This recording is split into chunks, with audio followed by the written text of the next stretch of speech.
창세기는 총 50장으로 되어 있습니다. 1장부터 11장까지는 이걸 이제 그 인류 최초의 그 역사, 원역사라고 불러요.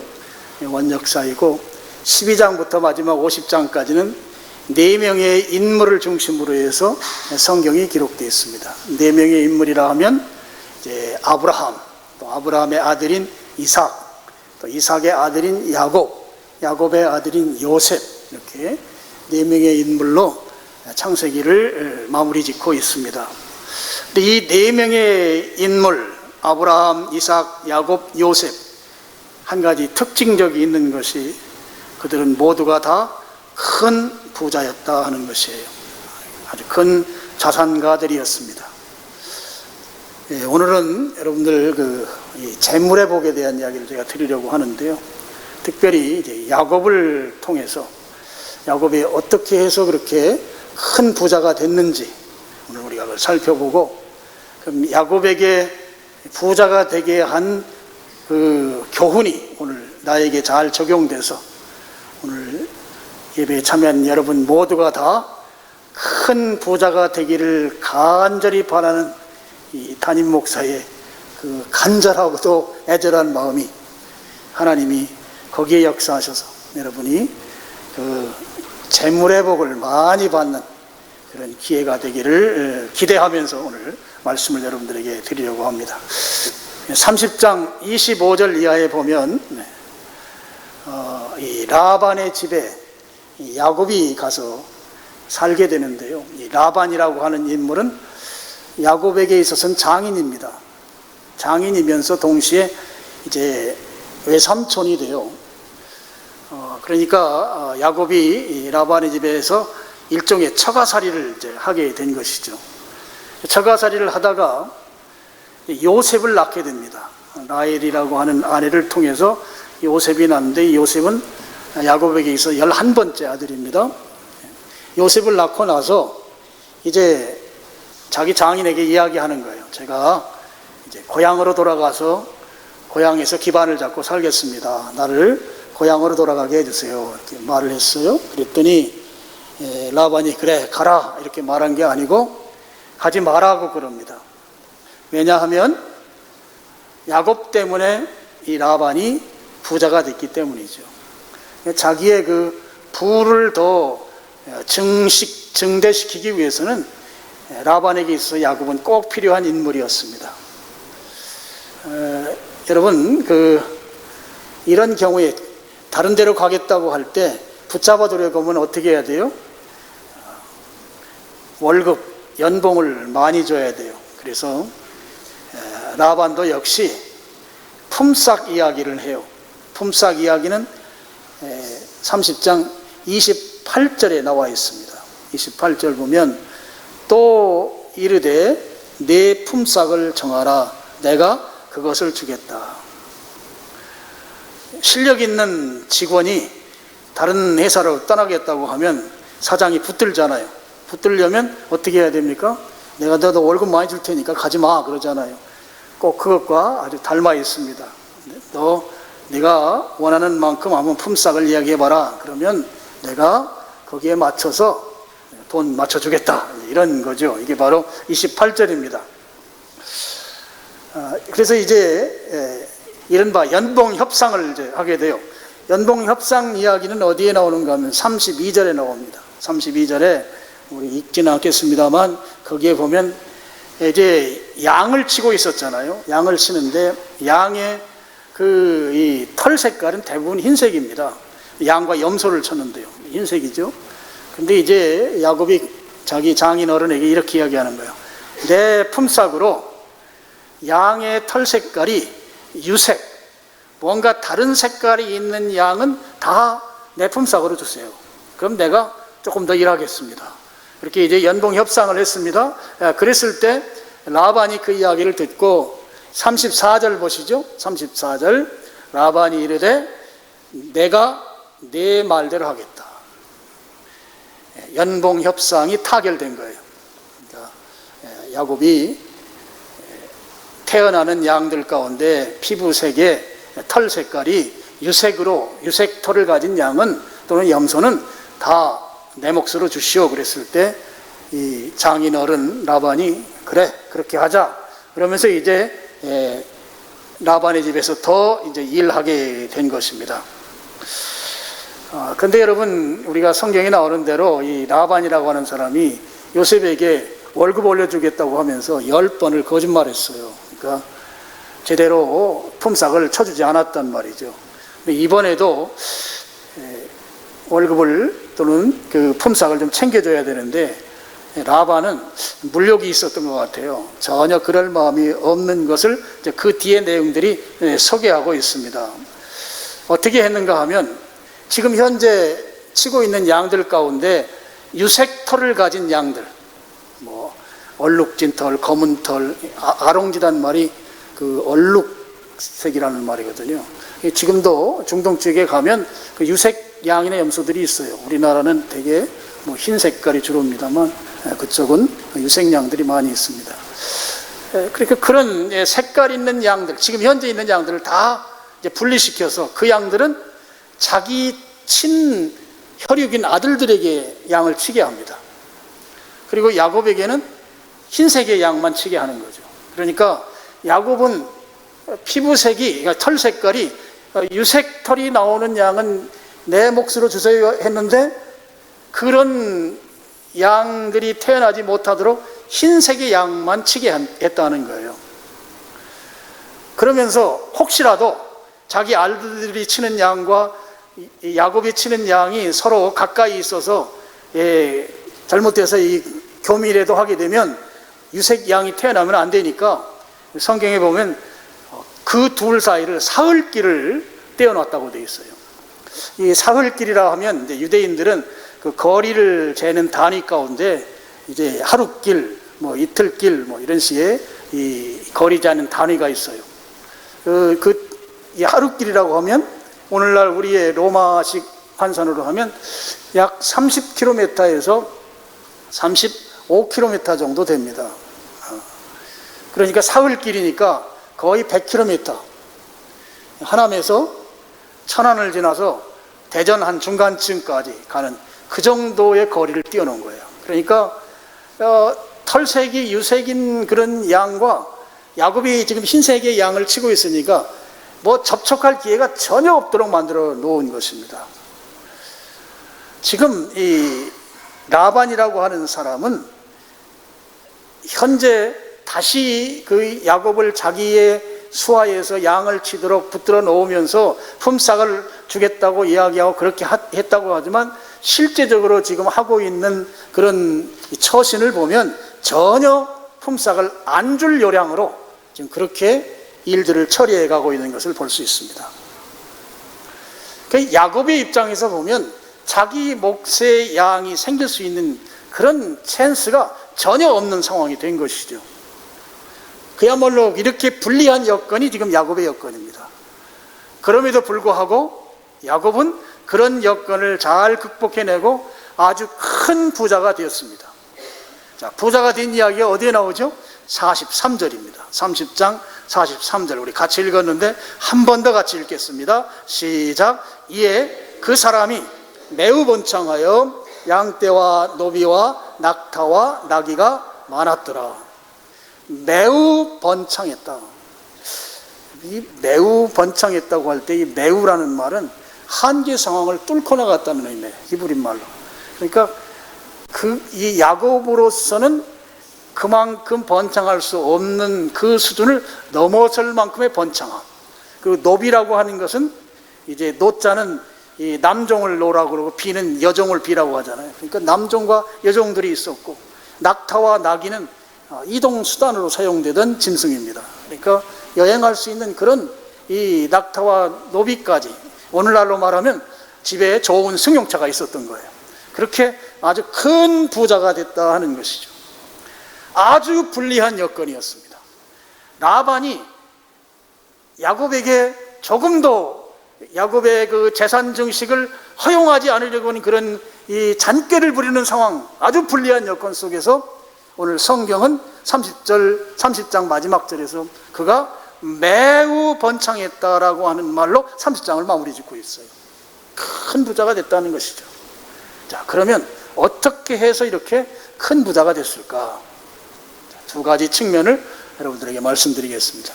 오늘 얘기를 잘 들으면 여러분에게 아마 하나님이 좋은 큰 은혜를 주실 줄로 믿습니다. 자, 27절을 보겠습니다. 27절, 라반이 그에게 이르되, 아주 중요한 말이에요. 여호와께서라는 용어가 나오죠. 여호와께서 너로 말미암아 내게 복 주신 줄을 내가 깨달았다 그랬어요. 지금 야곱이 이렇게 큰 부자가 된 것은 여호와 하나님이 야곱의 부자가 될 수 있도록 복을 주셨기 때문에 그가 부자가 됐다는 것이죠. 첫 번째 이유가 그거예요. 하나님께서 야곱에게 복을 주시기로 작정하셨기 때문에 야곱이 그 복 받고 부자 됐다. 27절이 그렇게 이야기하죠. 30절도 비슷한 내용이 납니다. 30절, 내가 오기 전에는, 야곱이 외삼촌 또 장인 라반의 집에 오기 전에는 외삼촌의 소유가 적더니 번성하여 때를 이루었으니 내 발이 이르는 곳마다, 또 중요한 말이 나오죠. 여호와께서 외삼촌에게 복을 주셨나이다. 야곱이 라반의 집에 오기 전에 라반은 그럭저럭 사는 존재였어요. 별로 잘 살지 못했다는 것입니다. 근데 야곱이 그 집에 온 이후로 하나님께서 야곱에게 복을 부어주시니까 그 야곱이 살고 있는 라반의 집이 복을 받아서 라반이 큰 부자가 됐다 하는 것이죠. 여러분, 이 사실을 27절에서는 라반이 인정하고 있어요. 30절에서는 야곱이 그것을 인정하고 있습니다. 하나님이 복 주셔서 부자가 됐다 하는 것입니다. 야곱이야말로 자기 할아버지 복이 될지니라 했던 아브라함의 복을 그대로 승계받은 복의 사람이었던 것이죠.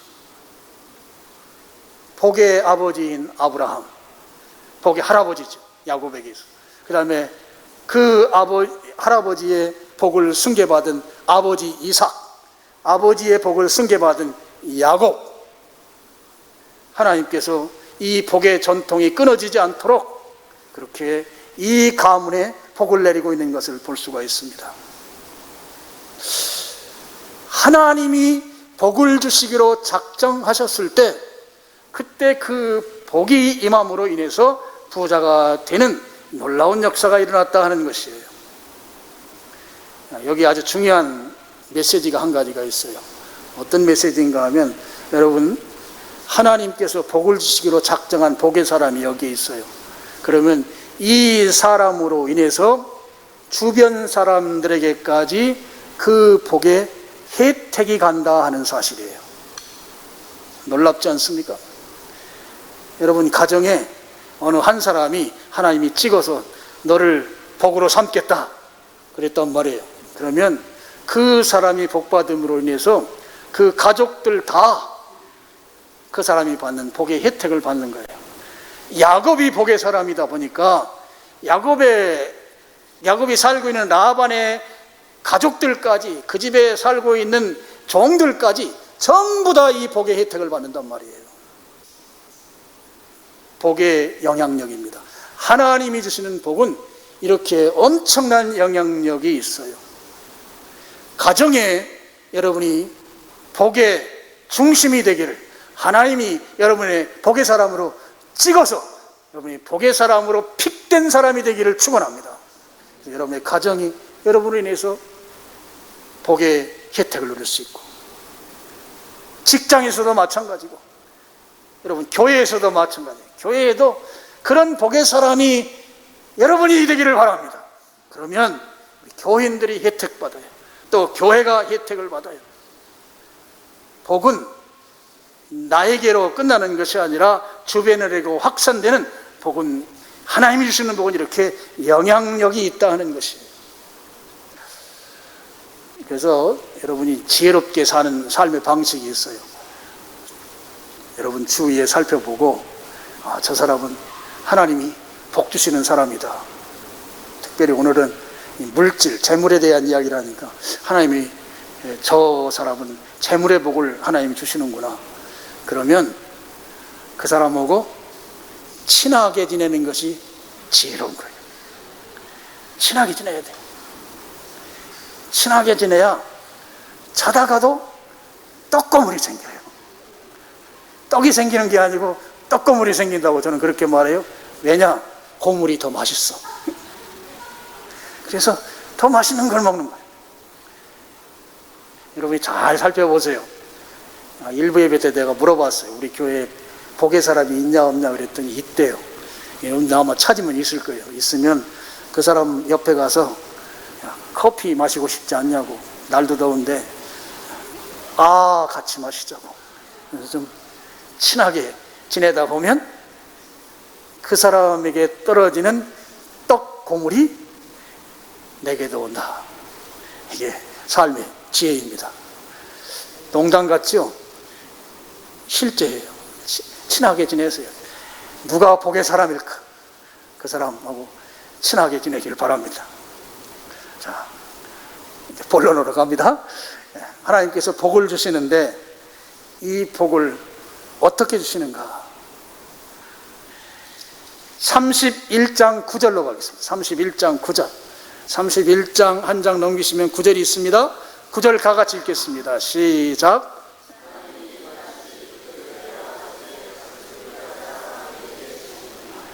하나님이 복을 주는데 어떻게 주시냐 하면 빼앗아서 주세요. 빼앗아서. 굉장히 거친 표현이죠. 하나님께서 이 물욕이 심한 나반에게 지금 야곱 때문에 복을 받았잖아요. 잘 됐잖아요. 그가 가진 것을 빼앗아서 야곱에게 주시겠다는 거예요. 하나님께서 부자 만들기로 작정하시면 어떻게 하시는가? 빼앗아서 주세요. 그럼 하나님이 좀 강독과에 속하시는가? 그건 아니에요. 그래서 제가 이걸 오늘날식으로 잘 제가 각색해서 설명을 드리면, 제가 예전에 읽은 책 가운데 엘빈 토플러라고 하는 분이 있어요. 제 3의 물결을 쓴 사람인데 이분이 권력 이동이라고 하는 책을 썼어요. 그 책을 읽어보면 권력이 무엇을 따라 이동하는가? 이분 이야기예요. 3가지래요. 여러분 이 책 안 읽어도 돼요. 제가 이야기하는 거 요거 한마디면 다 아니까. 권력을 무엇을 따라 이동하는가? 폭력, 돈, 정보, 3가지를 따라서 권력이 이동한대요. 자, 폭력, 돈, 정보. 자, 지금으로 와서 이걸 바꿔 말하면 폭력은 군사력입니다. 우리나라가 세계 군사력으로 한 5번째, 6번째 간다잖아요. 우리나라 상당히 권력 있는 나라예요. 믿으시면 좋겠어요. 여러분, 우리나라 좋은 나라, 정치인만 좀 잘 조금만 하면 좀 더 좋은 나라 될 텐데 기도하시면 될 것 같아요. 우리 대표 기도할 때마다 나라 위해 기도하니까 잘 되지 않겠어요? 네. 그 다음에 돈은 경제력이죠. 경제력. 우리나라는 세계 한 10위권에 있습니다. 근데 요즘 너무 살기가 힘들어졌어요. 좀 잘 돼야 되는데. 그 다음에 이제 정보는, 지금은 정보 시대가 아니에요. AI 시대입니다. 무서운 시대예요. 1년에 엄청나게 바뀌고, 지금 여러분 불치병으로 고생하시는 분들, 이 AI 시대가 한 5년 정도 지나면 아마 의학의 새로운 패러다임이 바뀔 거예요. 5년만 한번 버텨보세요. 좀 넓게 잡아서 10년. 제가 예언하는 건 아니고 그냥 AI에 관련된 책을 쓰신 분들 얘기를 제가 좀 읽어보니까 그런 얘기 나와서 하는 거예요.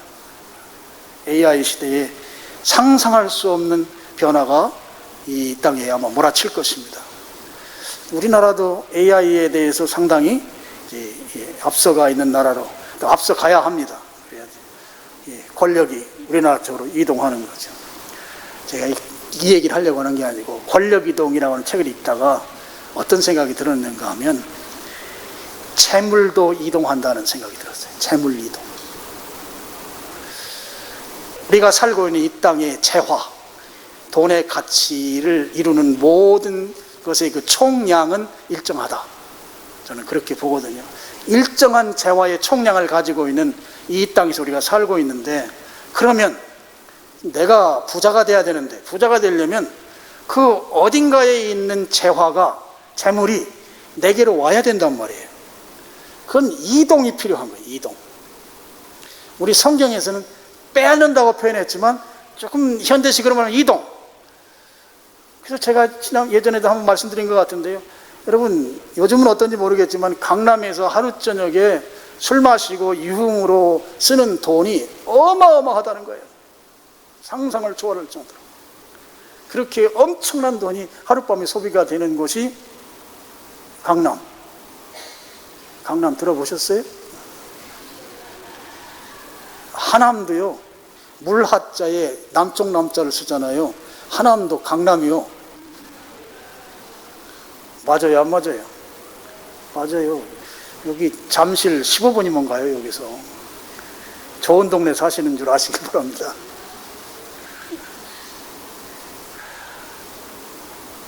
그쪽에서 그렇게 허랑방탕하면서 그야말로 그냥 하룻밤에 소비되는 그 물질, 재물이 하나님께서 그걸 우리들에게 이동만 시켜주면, 다 이동 안 하더라도 일부만 이동시켜 주더라도 우리는 하나님이 주시는 그 복을 누리지 않을 수가 없다 하는 것이죠. 그런데 이 재물의 이동은 사람의 힘으로는 불가능하고 하나님께서 그렇게 해 주셔야만 가능하다고 하는 것입니다. 바꿔 말씀을 드리면 재물의 복을, 그 모든 복을 주시는 권한은 하나님께만 달려있다 하는 거예요. 하나님만이 그렇게 하실 수 있다 하는 것입니다. 여러분, 이 사실을 믿으시길 축원합니다. 하나님이 재물을 이동시키셔서 나로 하여금 야곱처럼 부유한 삶을 살게 해주시는 분은 오직 하나님 한 분, 그분뿐이시다. 하나님께서 야곱에게 재물의 복을 주시기 위해서 구체적으로 해주신 방법이 있습니다. 31장 38절입니다. 한 장 더 넘기시면 38절이 있어요. 38절, 여긴 제가 읽습니다. 내가 이 20년을 외삼촌과 함께 하였거니와 외삼촌의 암양이나 암염소들이 낙태하지 아니하였고 그랬어요.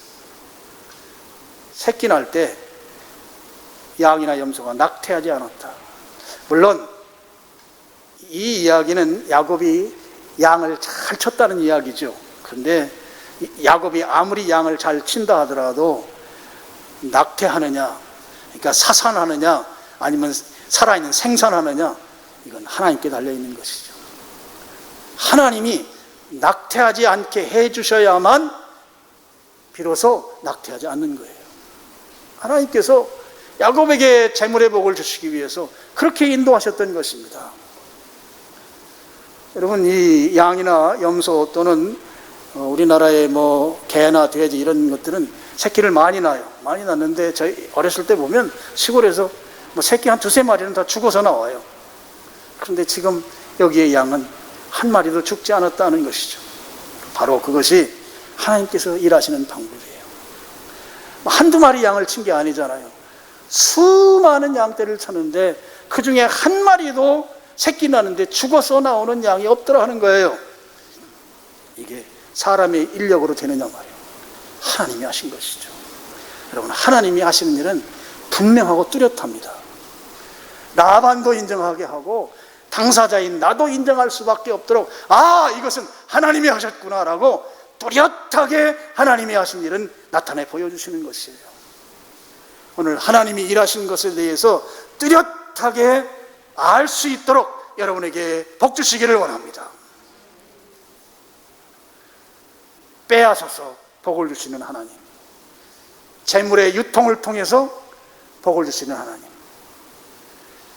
모두가 수긍할 수 있는 방법으로 뚜렷하게 하나님이 일하셨다고 하는 것을 보여주면서 역사하신 하나님, 그렇게 재물의 복을 주시는 하나님이 야곱의 하나님이고 바로 오늘 우리의 하나님이신 줄 믿으시길 축원합니다. 오늘 그 하나님이 주시는 복을 여러분이 다 누리기를 바랍니다. 자, 두 번째로, 야곱이 이 재물의 부유함을 누리는데 자기가 하는 일, 양치는 일이죠. 양치는 일이 잘 되도록 야곱은 연구하고 또 노력했다고 하는 거예요. 야곱은 어떻게 하면 참 이 색깔 있는 털을 가진 양이 태어나게 할 수 있을까? 그런 양과 염소가 태어날 수 있도록 하기 위해서 그는 아주 머리를 싸매고 연구했던 인물이에요. 그 연구했다고 하는 내용이 어디에 나오는가? 오늘 우리가 읽었던 내용입니다. 30장 37절부터 보면 이런 얘기가 나오잖아요. 야곱이 세 가지 나무의 가지를 꺾어요. 버드나무, 살구나무, 신풍나무. 성경에 살구나무라고 나오는 이 나무는 전부 다 아몬드 나무입니다. 꽃이 비슷해요, 살구하고. 이 팔레스타인 지역은 전부 다 아몬드예요, 아몬드. 아론의 쌍난 지팡이도 이게 아몬드 나무죠. 아몬드. 영어 성경 같은 데는 다 아몬드로 되어 있어요. 근데 우리 말은 이제 살구나무로 되어 있는데, 아몬드 나무. 이 세 가지 나무 가지를 꺾어요. 푸른색 가지를 꺾어서, 그래서 껍질을 벗겨요. 껍질 벗기면 흰색이 나오죠.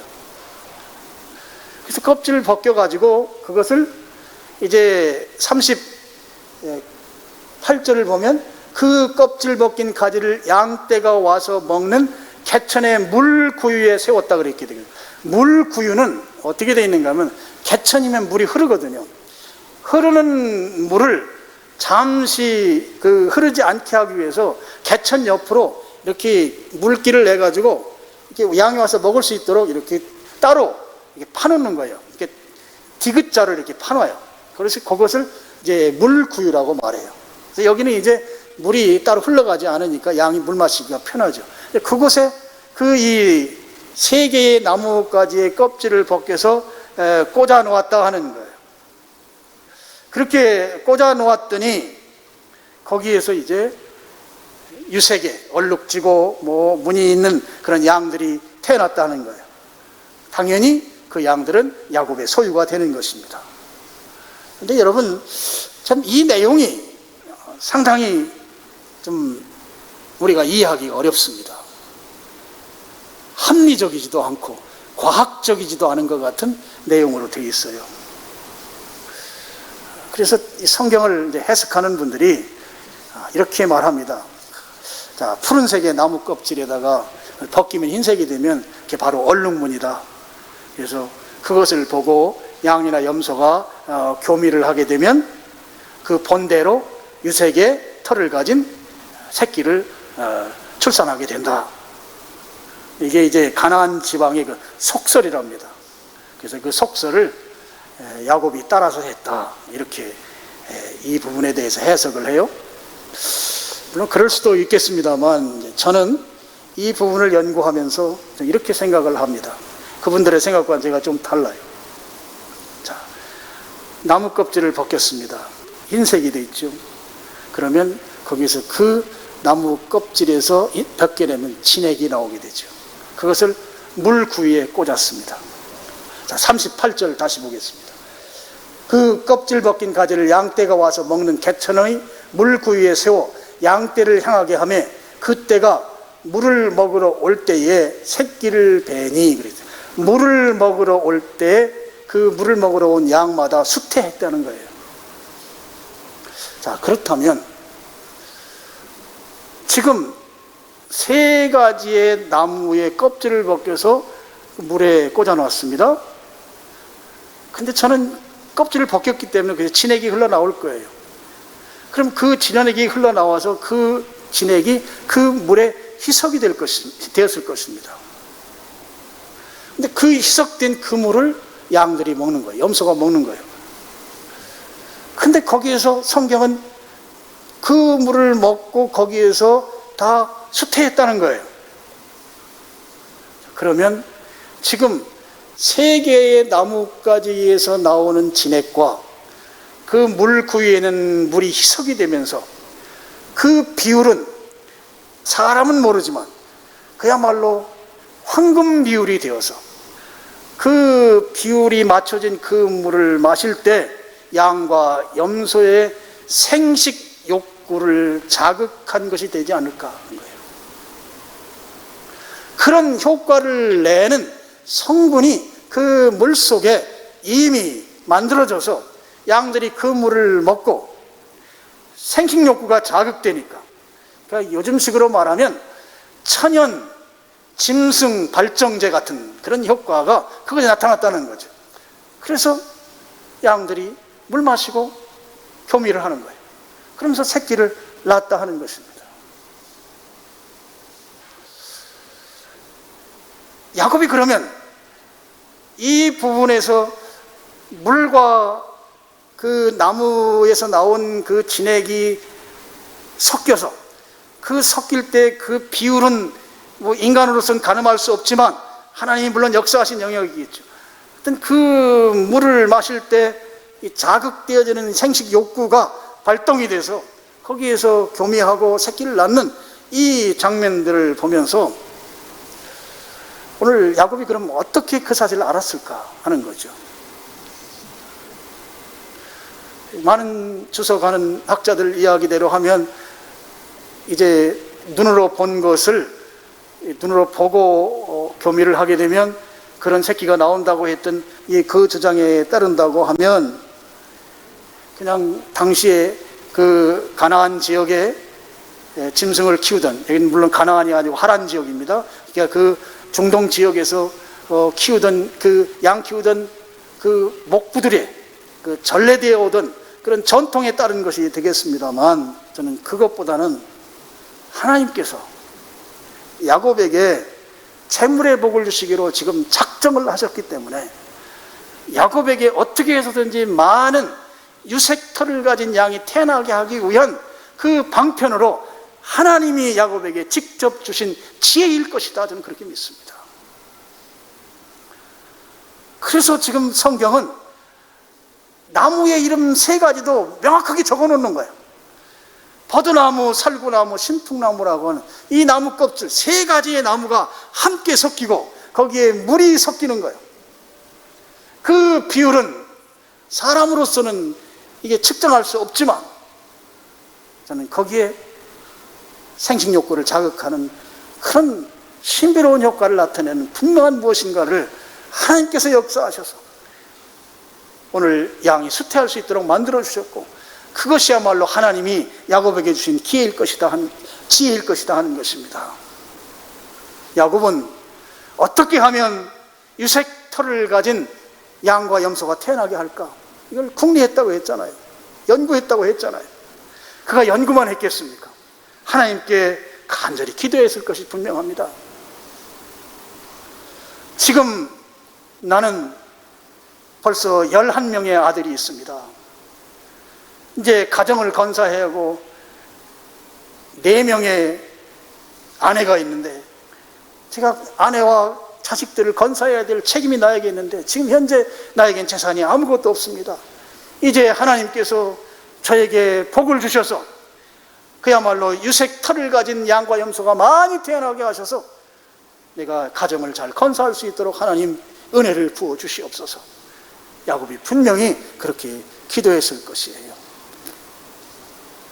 그랬을 때 하나님께서 그에게 이런 지혜를 주시고, 그 지혜를 주신 것이 분명하기 때문에 성경은 나무의 이름까지도 매우 구체적으로 이름을 적어놓고 있다는 거예요.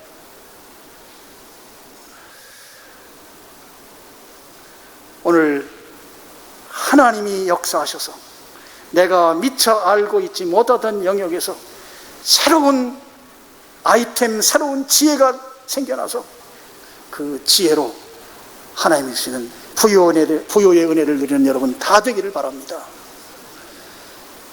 자, 또 한 가지. 그러면 어떻게 흰 양만 키우던 야곱에게 유색털을 가진 양이 태어났을까 하는 거죠. 지금부터 160년 전에는 이 부분이 아마 대답하기가 상당히 궁색했을 거예요. 그런데 감사하게도 160년 전에 멘델이라고 하는 이분이 수도사거든요. 멘델이라고 하는 분이 유전 법칙을 발견해요. 그러므로 인해서 지금은 설명하기가 아주 쉬워졌습니다. 이 멘델은 우리 학교 다닐 때 다 배웠습니다. 완두콩을 가지고 7년 동안 연구를 합니다. 그래서 증명한 것이 유전되는 그 유전의 법칙이 있다는 걸 증명한 거예요. 이 열성과 우성의 법칙이라고도 합니다. 그러니까 우성이 자식 세대에서는 우성만 나타나요. 이 대머리가 열성이거든요. 근데 자식은 대머리가 안 돼요. 그런데 손주 세대에 가면 돼요, 안 돼요? 여러분 다 경험하시잖아요. 제가 대머리라고 안 돼. 이거 온갖 방법을 써도 안 돼. 대머리들이요, 낙심하지 맙시다. 아들 세대는 괜찮아요. 이게 멘델의 유전 법칙이에요. 그런데 손주 세대에 가면 3대 1의 비율로 우성이 3, 열성 1, 그래서 3대 1의 비율로 나타나는 것이 이게 멘델의 유전 법칙입니다. 그러니까 흰색 털을 지금 키우고 있잖아요. 흰색 털을 가진 양을 야곱이. 그러니까 그 흰색 털을 가진 양이 새끼를 낳으면 전부 다 흰색의 양이 나오죠. 그런데 그 새끼가 다시 새끼를 낳으면 이제는 유색 털을 가진 양이 4마리 중에 1마리는 나오는 거예요. 그럼 4마리 중에 1마리는 야곱의 양이 됩니다. 근데 야곱이 그냥 4마리 중에 1마리만 자기 양으로 삼았을까요? 야곱이 노력했다고 했잖아요. 노력했어요. 41절입니다. 30장 41절. 튼튼한 양이 새끼 뵐 때에는 야곱이 개천에 대가 양떼의 눈앞에 그 가지를 두어 생식 욕구를 자극하는 그 가지를 거기에 꽂았다는 거예요. 양떼의 눈앞에 그 가지를 두어 양이 그 가지 곁에서 새끼를 베게 했다. 약한 양이면 그 가지를 두지 아니했다 하는 거예요. 여기에 튼튼한 양은 유색 털을 가진 양이에요. 야곱의 몫으로 키우는 양입니다. 그 양은 새끼를 많이 낳게 하기 위해서 37절, 38절에서 썼던 그 방법을 써서 새끼를 많이 낳게 하는 거예요. 그렇게 해서 야곱은 43절에 매우 번창해서 큰 부자가 됐다 하는 것입니다. 자, 말씀을 이제 정리하겠습니다. 여러분, 야곱이 큰 부자가 되게 하신 것처럼 하나님께서는 우리도 큰 부자가 될 수 있게 해 주셨습니다. 우리에게는 재물을 얻을 능력을 하나님 주셨다는 거예요. 자, 신명기 8장 18절입니다. 우리 같이 읽겠습니다. 내 하나님 여호와를 기억하라. 그가 내게 재물을 얻을 능력을 주셨습니다. 이같이 하심은 내 조상들에게 맹세하신 언약을 오늘과 같이 이루려 하심이니라. 하나님께서 우리에게 재물을 얻을 수 있는 능력, 우리 하나님을 믿는 그리스도인들, 우리들에게는 재물을 얻을 수 있는 이 능력, 이 잠재력을 우리에게 주셨습니다. 왜 재물을 얻을 수 있는 능력을 주셨느냐? 그 이유가 신명기 8장 18절 하반절에 나오죠. 이같이 하심은 내 조상들에게 맹세하신 언약을 오늘과 같이 이루려 하심이니라 그랬어요. 내 조상들에게 맹세하신 언약을 이루려고 재물의 복을 주신다는 거예요. 그럼 내 조상들에게 맹세하신 하나님의 언약이 뭔가 하면 크게 두 가지예요. 하나는 가나안 땅을 그들에게 주시겠다고 한 언약입니다. 가나안 땅에서 살게 하겠다. 또 한 가지는 자손 대대로 크게 번성하게 하겠다고 하는 약속입니다. 두 가지 약속. 하늘의 별처럼 많은 자손을 그들에게 주겠다. 이 두 가지 조상에게 주신 약속을 지키게 하기 위해서 재물의 복을 주신다는 것이에요. 그러니까 우리에게 부유하게 하는 목적이 분명한 것입니다. 그러면 가나안 땅에 살게 하신다고 하는 걸 오늘날 우리들에게 해석을 하면 가나안 땅이라고 하는 것은 신자들의 땅인 거예요. 바로 교회를 상징하고 또 더 나아가서는 천국을 상징합니다. 교회와 천국을 상징하는 것은 한마디로 말하면 샬롬이에요. 평안을 누리는 것. 우리가 구원받고 교회의 멤버십이 되고 천국 백성이 되는 것, 그것을 통해서 누리는 것이 샬롬이죠. 샬롬, 평안. 평안을 누리게 하기 위해서 하나님께서 우리에게 재물의 복을 주신다 하는 거예요. 그 다음에 번성하는 복, 번성하는 하도록 하신 하나님의 약속. 번성이라고 하는 것은 두 가지 측면을 따져봐야 돼요. 한 가지는 이 번성의 복이 자손들에게로 계승되는 믿음을 말합니다. 자녀 세대로 믿음이 계승되는 것이에요. 그래서 이 번성하는 것은 요즘식으로 말하면 선교라는 용어로 바꿔 쓸 수 있는데요.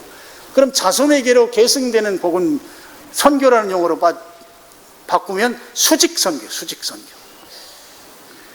내가 믿는 하나님이 내 대에서 끝나는 것이 아니고 우리 자녀 세대로 이어지고 자녀 세대에서 선두 세대로 이어지는 이것이 번성하는 거란 말이에요. 번성. 오늘날로 말하면 바로 선교예요. 수직선교.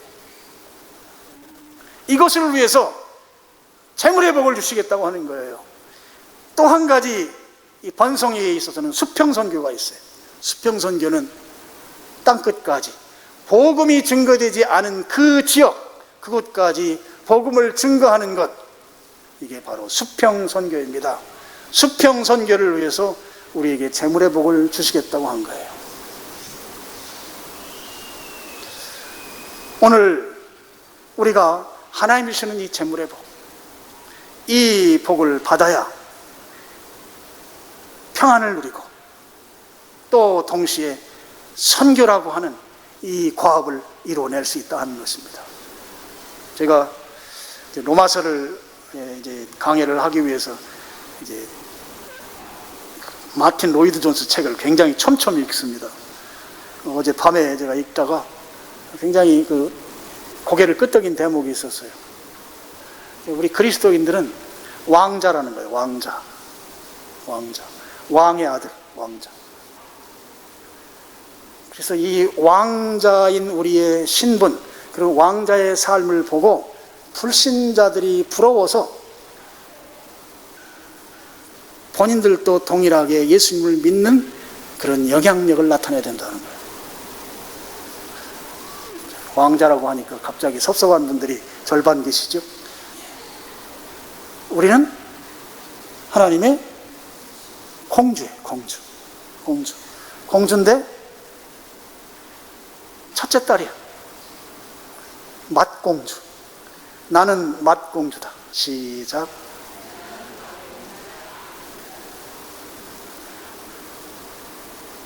그래서 내가 공주로서 누리는 행복, 공주로서 누리는 아름다운 화려함, 그것을 보고 불신자들이 부러워서 신앙의 길로 들어오게 하는 것. 바로 재물의 복이 그 중심에 있는 것이죠. 오늘 하나님께서 재물 이동을 통해서 우리에게 복을 주신다고 하는 이 사실을 여러분이 확신하기를 축원합니다.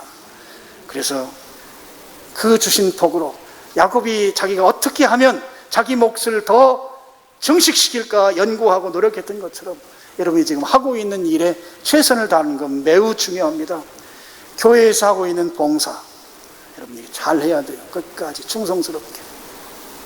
그리고 직장에서, 일터에서 또 사업을 경영하면서 하는 일들 최선을 다해서 꼼꼼하게 다 잘 해야 합니다. 그러면 그곳에서 하나님이 새로운 지혜를 주셔서 여러분들에게 재물의 큰 복을 주실 것입니다. 그 복을 주시면 여러분이 평안을 누리는 삶을 살고 동시에 자녀 세대로 믿음을 계승시키는 수직 선교와 땅끝까지 복음이 미치지 않은 곳에 복음을 전하는 수평 선교의 사명을 잘 감당하는 그런 여러분 되시기를 주님의 이름으로 축원합니다. 기도하겠습니다. 아버지 하나님 감사합니다.